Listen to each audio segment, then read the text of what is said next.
Today, we're talking about something really interesting happening in New York State. There's a new law that's actually pushing back against the whole idea of businesses going completely cashless.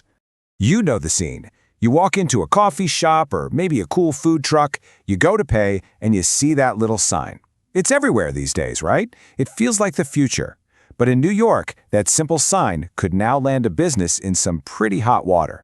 Yep, you heard that right. For most shops and restaurants across the state, saying card only is now against the law. It's a huge change, and it's all thanks to a new law that's designed to make sure cash is still an option for everyone. So let's break it down. What's the deal with this cash comeback? Well, it all kicked off when Governor Hochul signed a new bipartisan bill, and it's set to really change how businesses think about taking payments. The heart of the law is actually pretty simple. Most businesses that sell food or retail goods in New York just can't refuse to take cash anymore. That means no more card-only signs, and they can't turn you away if you've got dollar bills in your hand. But of course, the devil is always in the details.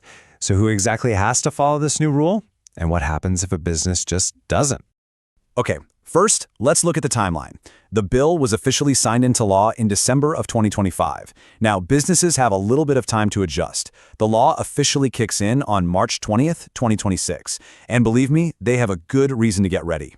Because if they don't comply, things can get expensive. For the very first time a business refuses to take cash, they can be fined up to $1,000. And it doesn't stop there. For every single violation after that, the max fine jumps to $1,500.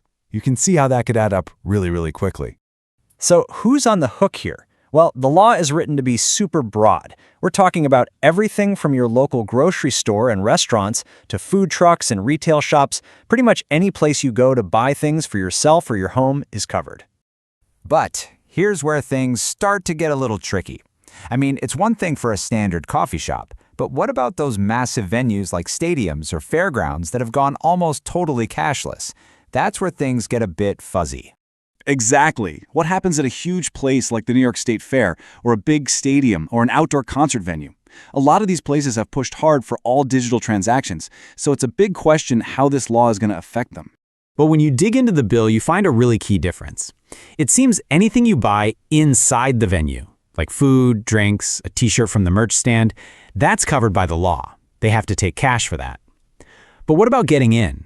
Things like tickets, parking fees, ride passes?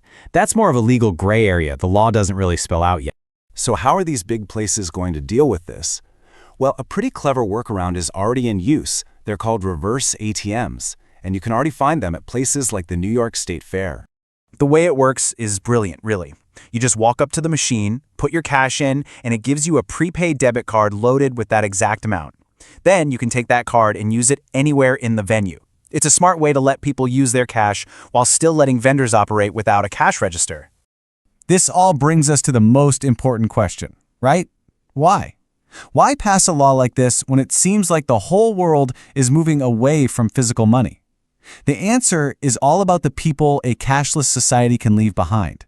Because a totally cashless world, for all its convenience, just doesn't work for everybody. We're talking about seniors who may not be comfortable with digital payments, low-income folks who rely on physical cash to budget, immigrants still navigating our financial system, and young people without a credit history.